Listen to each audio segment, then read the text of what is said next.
Beautiful day. Don't let it get away. Thank you. Thank you, Dr. Ansari. You have really given us a reason to believe that if one really tries, dreams can be fulfilled. Ladies and gentlemen, I would like to request you to remain seated while a speaker is on stage. Thank you. Louis Vuitton, Gucci, Prada, everyone sits up and listens to Fashion Tech Lab. They are changing the dialogue around fashion. The fashion industry produces almost 3 trillion tons of waste. Fashion Tech Lab is pioneering a strategy on creating sustainable fashion.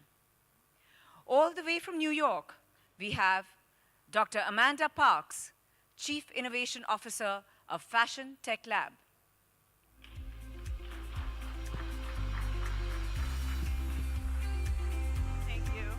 I'm so excited to be here. Thank you to Shiv and the whole team from T-Gelf. I love India. It's wonderful to be back, and everybody's been so warm and welcoming. So thank you so much for having us, and to be among these amazing speakers. I've never followed an astronaut before speaking, so tough lineup. Oh, sorry, I didn't realize we were not advancing there. So basically, as the Chief Innovation Officer of the Future Tech Lab, which we're known, Fashion Tech Lab is inside of that.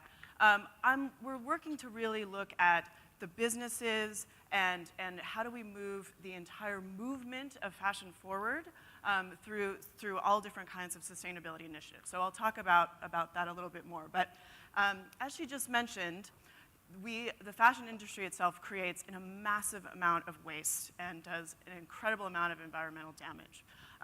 You might not realize it's the second most polluting industry in the world, right after oil. That's often a surprise to people, but if you think about it, there's not a single person in the world who doesn't own a textile. It's one of our basic human needs.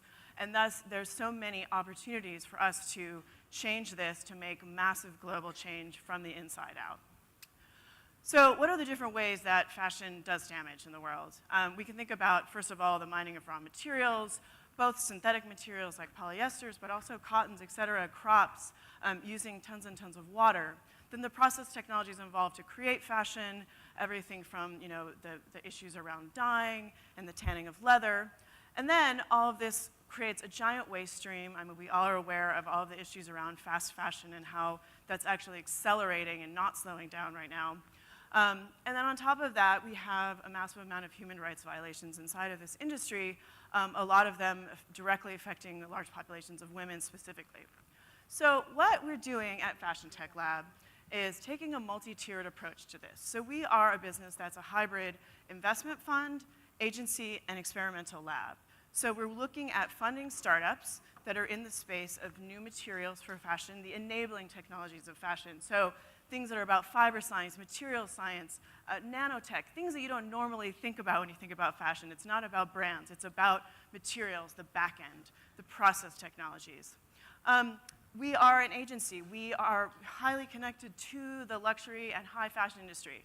Our founder, Miroslava Duma here, is a highly regarded digital entrepreneur in the fashion space, and she came to know the fashion industry very deeply and saw all of the problems that it was creating and wanted to do something to really try to reverse this. And so we're using her deep connections and respect inside of the fashion industry to reach out to these brands, to try to educate them, to work with them through innovation strategies, bringing them new materials, and sort of running an agency model. Then we also have an experimental lab where we basically are creating products that we're serving by example. So we're creating things that we actually think are going to be good in the world, that we are made of responsible materials, but also are beautiful, wonderful fashion objects. Because the industry loves beauty, and we shouldn't ever forget that. So what are some of the ways that we're taking these on? Water, chemicals, all different kinds of pollution, and then how are we actually solving problems for people? So we'll dig a little bit into some of these companies and how we're approaching it. So first of all, wastewater and chemicals. The dyeing industry itself creates 20% of the wastewater population in the world. So a couple of companies that we are looking at and are partnering with and invested in, using synthetic biology to create new dyes that are bacterially grown. So the lab of the future is really fermentation yeast. We're manufacturing through these processes. Also, using less water in washing. So if we wash our clothes less, so you have companies like Drapel, where you basically, it's a hydrophobic nanotech stain repellent, so you can throw a glass of red wine at a white shirt and it'll roll right off. So we have less washing and less use of water. Also things like antimicrobials, using natural properties of things like mint inside of materials. Air pollution. Okay, a lot of this toxicity, both for water and air, comes from the tanning of leathers, one of the very worst processes within fashion. A couple different initiatives on this front.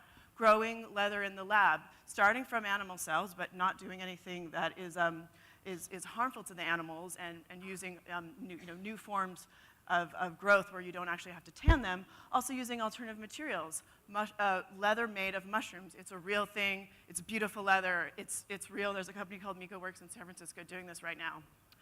Plastic pollution. This is something dear to my heart. I grew up on the beaches of Southern California surfing, and all of the incredible amounts of waste water bottles that end up in the ocean. There's different companies that are harnessing this plastic, taking what is waste and turning it into new threads. You might have seen the Adidas shoe that is fully made of recycled ocean plastic. And then also thinking about packaging that is actually biodegradable by its nature. There's no reason that we have to have all this plastic waste existing in the world for as long as it does.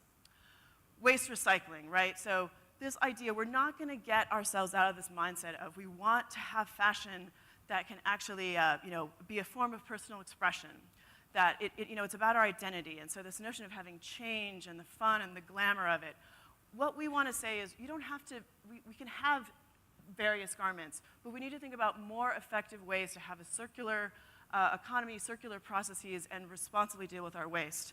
So I'm going to show a very quick video here of one of the companies we're working with, Worn Again. Is it playing? Well, Worn Again works with polyester to reclaim it. This is particularly interesting because polyester in itself is infinitely recyclable. You can actually return it to its raw virgin form over and over and over again. And so this allows us to kind of re-enter the supply chain, so we should never have to be kind of creating more polyester in the world. We're looking at multiple different companies that have waste strategies. Evernew works specifically on cotton and cotton blends, reclaiming them and being able to kind of effectively sort through the materials. AwesomeTex is working on a mixed recycling strategy, doing a mechanical recycling process. And one of our strategies at Future Tech Lab is to actually not think about these companies as competitors to each other, but that we need them all to kind of rise the industry forward. The competitors are actually, the systems that are actually not reclaiming this waste, right? And then new materials to create more biodegradable textiles. Orange Fiber has created a beautiful silk textile from the waste product of orange peels. And then here's, okay, there we go. So this, I'll let the founder of AwesomeTex speak. Okay. Mecchio, an environmental entrepreneur, founder of Awesome Brand and AwesomeTex. Every year, in the US alone, over 21 billion pounds of clothing are thrown into landfills. Over 99% of textiles are recyclable. Yet it is still the second most polluting industry on the planet. Here is when the innovation comes in. We created the first yarns made out of recycled clothing ever. AwesomeTex yarns and fabrics are ethically manufactured using no water, no dyes, therefore no toxic waste. Now, this is when you come in. We need your support to upcycle as much textile waste possible by setting up a state-of-the-art awesome facility in Los Angeles, California. The bigger your support, the faster we can move forward. We are determined to change the fashion industry's negative environmental impact for good. Great. So moving on from waste, we're looking at also how our garments can become second skins that help us in functionality and kind of working through the world. So both from a medical perspective, but generally, what are the things that the textiles can do for us? So there's all new advances in functional fabrics.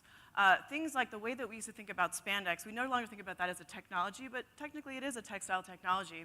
And really there's all different new kinds of textiles that can affect heating and cooling on your body, that can potentially deliver medication through garments, that can have treatments, et cetera, that can also have therapeutic situations. Wearable X is a specific technology that has sensing and actuation to guide you through yoga postures. So the incorporation of what we have been thinking about as wearable tech into the fibers themselves is really the future of where this is going. And within the next 5 to 10 years in the industry, you'll start to see more and more of these as mainstream products. These are not going to be just for the extremes of, say, firefighters or safety, et cetera, but how can we really incorporate them into everyday products to just have better garments? So there's many, many more issues out there, and that's kind of what we're taking on.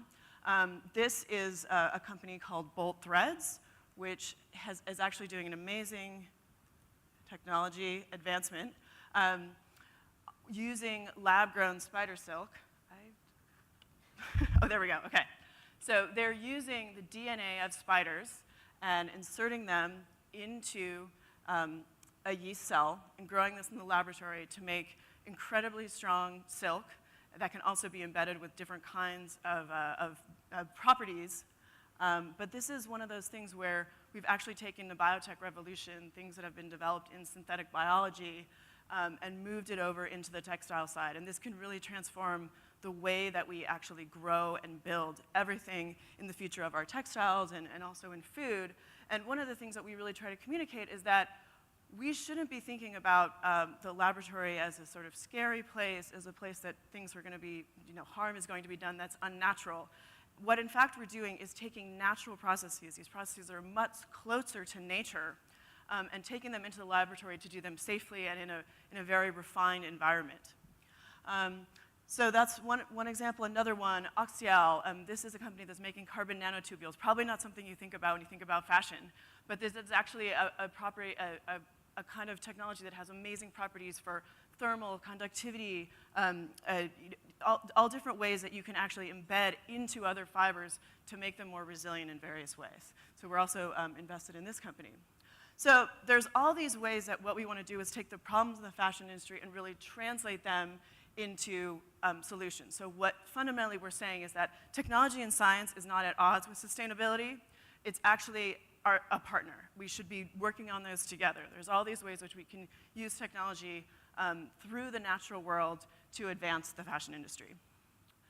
And really this is part of a bigger kind of global movement, which is that we are entering the fourth industrial revolution. And this is where we think about the physical, the mechanical, the digital, and the biological all converging. And this is where we start to see the laboratory as the sort of farm of the future, and how we can really push forward these ideas, things that may seem like sci-fi but are actually out there. And as someone who spent 11 years between laboratories at Stanford and MIT, I saw so many amazing ideas for new materials and technologies not actually make it into the industry. And so one of the things that we're doing at FTL is beyond just funding startups that are already out there in the world, we're really reaching out into the lab and academic communities to pull out those ideas that, maybe the founder of something, the inventor of something doesn't necessarily want to be a CEO, but how do we build businesses and hybrid models that we can get these new amazing scientific breakthroughs into the industry in a much more accelerated way? So some of the things, we're looking at obviously new bio-based materials.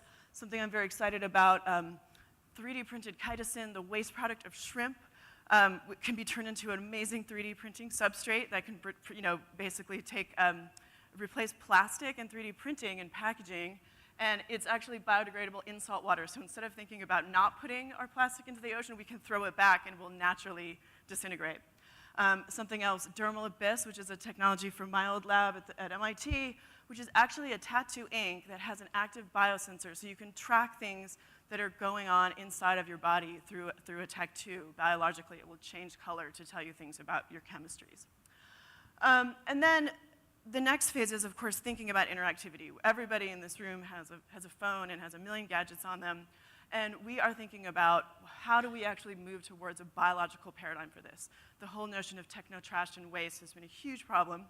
And we don't want to be kind of contributing to that in the idea of wearables and wearable tech around our bodies. So there's all sorts of ways which we can start to use bio-based technologies for electronics. So things like biodegradable circuits, that's a real thing in Stanford.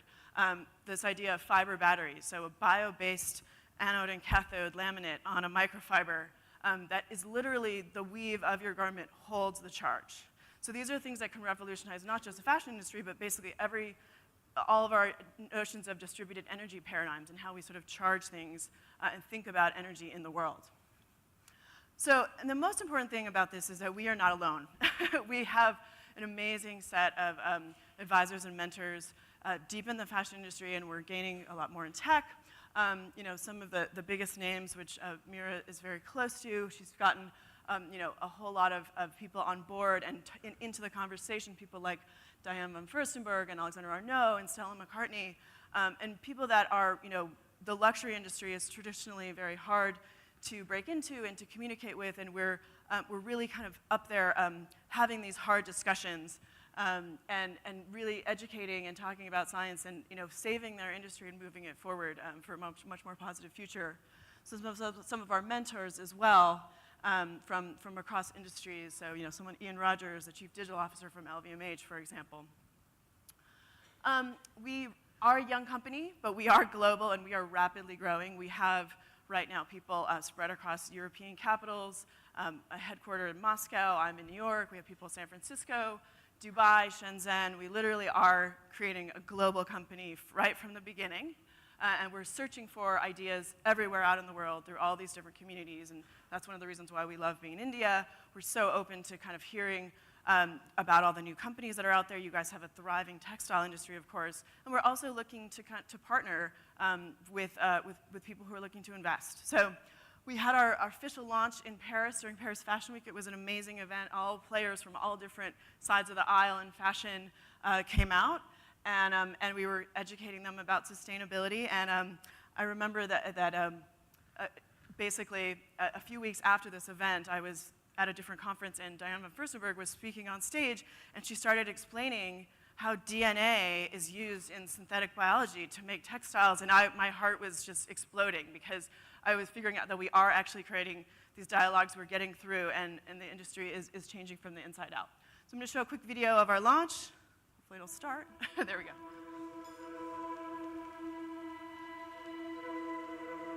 One of the things that we made sure to do was to show science and technology in a way that the fashion industry relates to. So it had to be beautiful, it had to be sophisticated.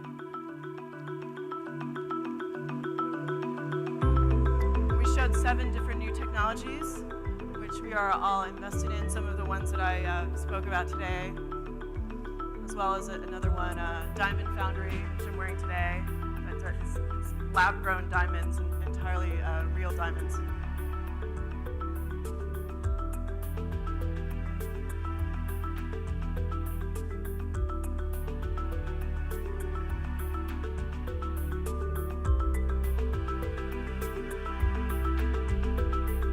Hosted at the Google Arts and Culture Center, which is a perfect sort of merging of the technology industry and the fashion and culture industry of Paris.